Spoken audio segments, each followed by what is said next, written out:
Olá, seja bem-vindo a mais um módulo do nosso curso de LGPD. Nesse módulo, nós vamos falar sobre incidente de segurança. O que a LGPD diz sobre esses casos? Será que realmente existem incidentes de segurança? E o que você, seja como consultor, como DPO ou como um funcionário da empresa que precisa preservar a privacidade e a segurança dos dados, deve fazer nesses casos? Este é o assunto deste módulo. Então, vamos dar início. O incidente de segurança para a LGPD, o que a lei ela nos diz? Que a comunicação do incidente de segurança tem que ser feito num prazo razoável. Esse é um ponto de atenção que eu gostaria de destacar. Então, no artigo 48, parágrafo 1º, ela fala sobre prazo razoável. Prazo razoável é muito subjetivo. Então, obviamente, o que a gente sugere é que incidentes de segurança sejam comunicados aos titulares e à ANPD, ou seja, à agência, num prazo mais rápido possível, tá? Visto que prazo razoável é subjetivo. Agora, o que são esses incidentes de segurança? Eles estão diretamente relacionados à privacidade de dados? Bem, nem sempre. O que acontece é que muitas vezes podem ocorrer ataques mais direcionados a impacto à imagem da empresa. O próprio hacker, para que ele fique famoso, ou para que ele tenha destaque no meio de cibersegurança, grupos de hackers, grupos de invasores que tentam disputa, ou tentam disputar entre eles quem consegue fazer as invasões ou cometer os delitos mais difíceis, utilizando as tecnologias mais diversas, enfim. Então, existem várias razões. E, claro, podem ter incidentes de segurança que são direcionados ao roubo ou sequestro de dados pessoais. Ele está diretamente relacionado aos dados dos nossos titulares. Mas não necessariamente o objetivo seria esse, mas pode ser um efeito colateral. Por exemplo, um grupo de hackers pode tentar invadir uma empresa para impactar a imagem da empresa junto ao mercado, seja de forma deliberada, seja porque uma outra empresa com nenhuma ética tenha os contratado porque eles são concorrentes, coisas que acontecem no mercado, infelizmente. Mas, ao fazer essa invasão, uma base de dados, por exemplo, foi exposta. E essa base de dados é a base de dados de colaboradores ou é a base de dados de clientes dessa empresa. Então, por mais que o incidente de segurança inicialmente não tenha sido direcionado para o vazamento de dados pessoais, ele pode ser uma consequência de um incidente de segurança. E como eu já disse, em outros casos, sim, o ataque pode ser direcionado na tentativa de sequestrar, capturar, compartilhar os dados pessoais. Então, nós temos diversos tipos de ataques, como, por exemplo, ransomware, que faz sequestro de dados, onde os dados são criptografados, e para devolver os dados, os sequestradores pedem um resgate em bitcoins, em moedas digitais. E dentre esses dados podem estar dezenas e centenas de milhares de dados pessoais. Em outros casos, eles pegam os dados pessoais, a empresa continua com acesso aos dados, eles não são criptografados, mas os hackers pedem dinheiro para que não divulguem esses dados pessoais, uma vez que eles sabem que tanto na União Europeia nós temos a GDPR, como no Brasil nós temos a LGPD e em diversos outros países leis mais específicas de proteção e privacidade de dados pessoais. Então eles usam deste método de sequestrar, de capturar, de copiar os dados pessoais e acabam agindo de duas maneiras. Ou eles criptografam esses dados, ou seja, fazem o sequestro do dado e a empresa não tem mais acesso aos dados e para voltar a tê-lo precisam pagar um dinheiro, normalmente em bitcoins, em moedas digitais. Em outros casos, eles mantêm a empresa com acesso aos dados para que ela continue funcionando, porque eles querem que a empresa tenha dinheiro para poder pagá-los. E paga por quê? Para que eles não divulguem esses dados, porque eles sabem que se divulgar, podem ter sanções e essas sanções para as empresas são muito pesadas e as empresas acabam pagando para que eles não façam a divulgação. Então é muito comum, infelizmente, de acontecerem esse tipo de incidente de segurança. Outro ponto que a realização da comunicação ela vai demonstrar transparência e boa-fé. Então, a ANPD, se você lembra bem, quando a gente falou das sanções, aspectos que serão verificados pela ANPD, dentre eles estão a boa-fé da empresa, a transparência, a colaboração. tudo isso, numa fiscalização, num eventual problema, num eventual incidente de segurança, será considerado pela autoridade nacional, caso ela precise e decida aplicar uma sanção. Pode ser basicamente sair de uma sanção financeira ou de um bloqueio de venda e comercialização de um produto para uma advertência, simplesmente pelo fato da empresa ter agido de boa fé, ter comunicado o titular, ter sido transparente, ter informado o que aconteceu e ter compartilhado isso com quem, obviamente, era necessário. Bem, outro ponto que a LGPD traz é que após o conhecimento do evento, né, do evento adverso, como a lei chama, que é um incidente de segurança, havendo risco relevante, ou seja, risco daquele dado ser utilizado por terceiros, risco daquele dado ser vendido, risco daquele dado ser compartilhado, ser utilizado de forma indevida, a NPD ela precisa ser comunicada num prazo de 2 dias úteis a partir do conhecimento do incidente. Então não é da solução, não é da averiguação, é 2 dias úteis após a empresa saber que houve um incidente. Então, por que disso? Talvez se você não é da área de tecnologia, você não saiba que acontece desta maneira. Mas o modus operandi muitas vezes, descobre-se uma invasão, descobre-se que um dado foi roubado da empresa horas, dias, semanas, até meses depois. Quando vai fazer uma auditoria, quando vai substituir um equipamento de segurança, quando alguém faz um assessment, né, uma avaliação da infraestrutura tecnológica da empresa, descobre-se que tinha uma brecha, que essa brecha foi explorada há 6 meses atrás, há 4 meses atrás. Então, obviamente, não dá para setar que a NPD tem que ser avisada no momento ou 2 dias após a invasão, após o incidente. Mas sim, eles determinaram que são 2 dias úteis após o descobrimento. Por que 2 dias úteis? Porque ainda esse prazo, porque a empresa precisa validar. Eu descobri que teve um incidente, mas o que vazou? Não vazou nada, porque eles conseguiram invadir, mas eles pararam num segundo bloqueio, uma segunda camada de segurança. Ok, então não existe um risco relevante. Não, eles realmente entraram, eles acessaram o banco de dados, eles conseguiram roubar todos os dados, o cadastro dos nossos clientes. São 5.000 clientes que tiveram seus dados furtados do nosso banco de dados. Com certeza existe um risco relevante aqui, a NPD precisa ser comunicada em até 2 dias, de preferência o mais rápido possível quando você tem essa informação. Então, se você descobriu isso em 1 hora, em 2 horas, em 1 dia, comunique a NPD. Tá? Então, é muito importante que isso seja feito. Inclusive, a NPD, no seu site oficial, que está aqui na apresentação, você tem todas essas informações e ela vai adequando, adaptando conforme ela vai melhorando, vai sentindo como o mercado vai se comportar com essas determinações, ela pode fazer ajustes nesses prazos, nessas obrigações. Então é importante sempre, principalmente no papel de consultor ou de PO, ficar atento às informações que a NPD vai divulgando no seu portal oficial, ok?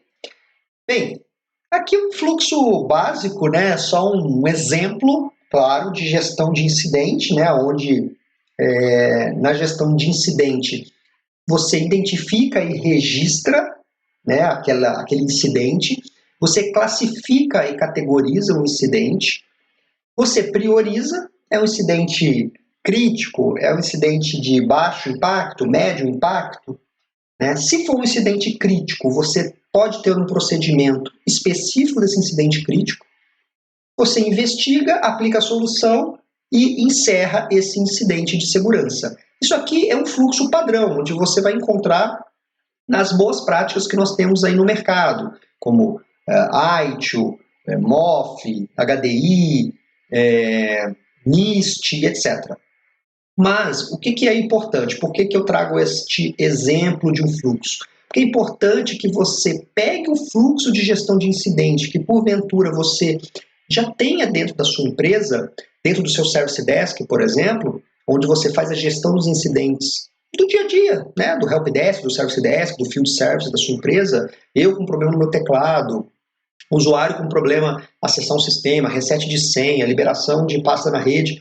Essas demandas que você já tem no dia a dia, você consiga colocar junto a este fluxo a gestão de incidentes de segurança, que pode ser um desvio como aquele que você viu ali, né? O incidente é crítico? O incidente é crítico, então ele tem um procedimento específico. O que são incidentes críticos? Então, podem ter incidentes relacionados a paradas do negócio e também de segurança. Um incidente de segurança é um incidente crítico. Então, dentro de um subprocesso específico para incidente crítico, você tratar. É um incidente de segurança? Sim. Então, você tem que envolver o DPO, por exemplo, né? Porque isso aqui pode estar com a TI. Esse fluxo pode estar dentro dos processos da área de tecnologia, ou pode estar dentro da área de processos, depende de cada negócio. Mas fato é que quando é um incidente de segurança, você precisa envolver outras pessoas, como é o caso do próprio DPO, para que ele acompanhe.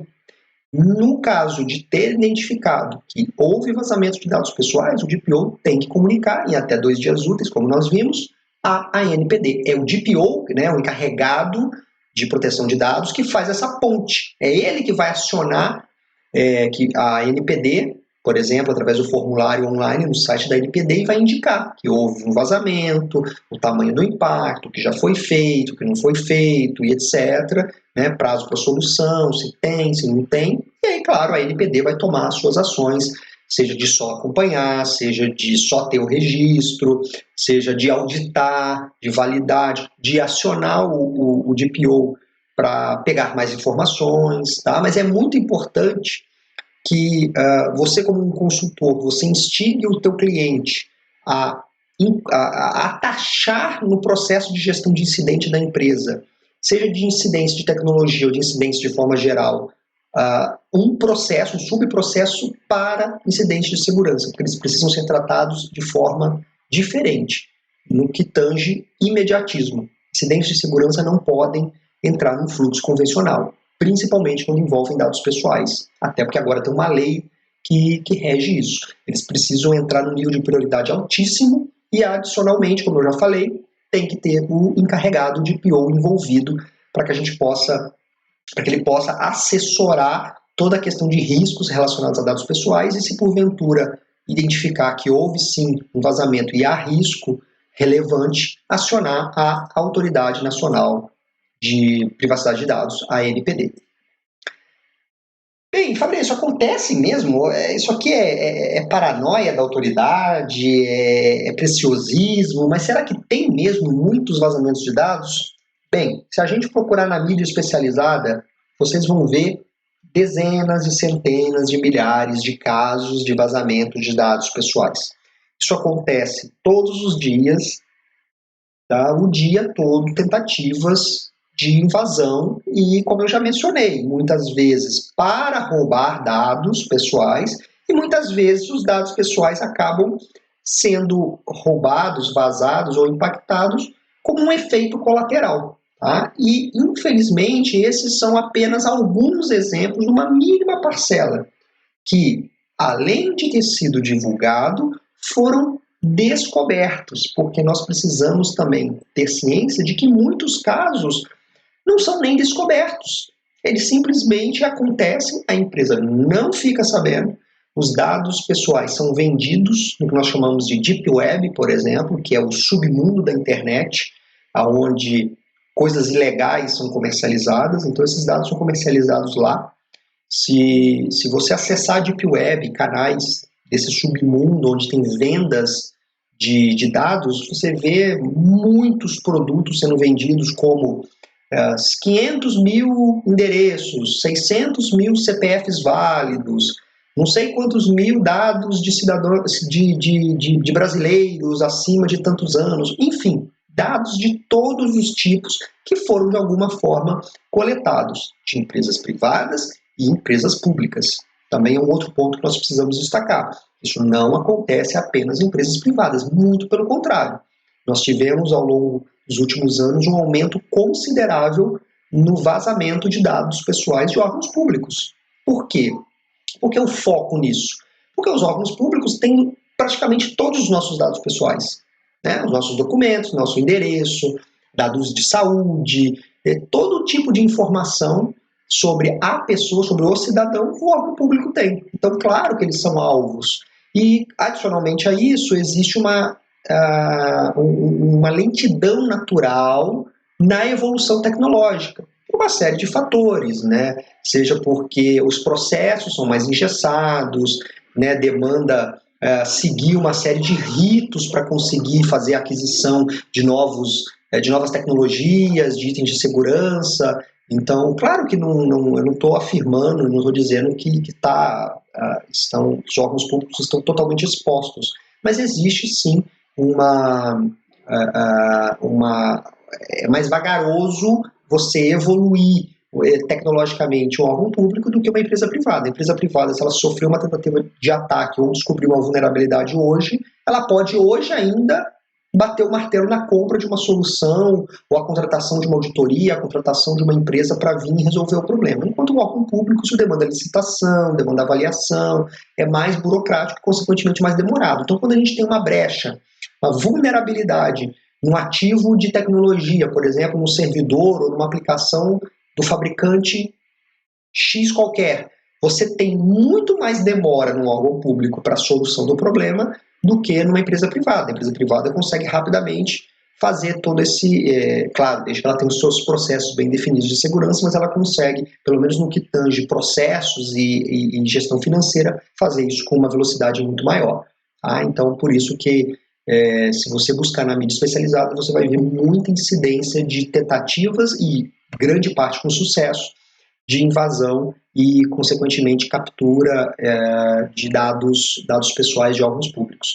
E o foco realmente é a venda. Tanto é a venda que, na maioria dos casos, os dados não foram sequestrados, criptografados. Eles foram simplesmente copiados para que eles pudessem ser vendidos.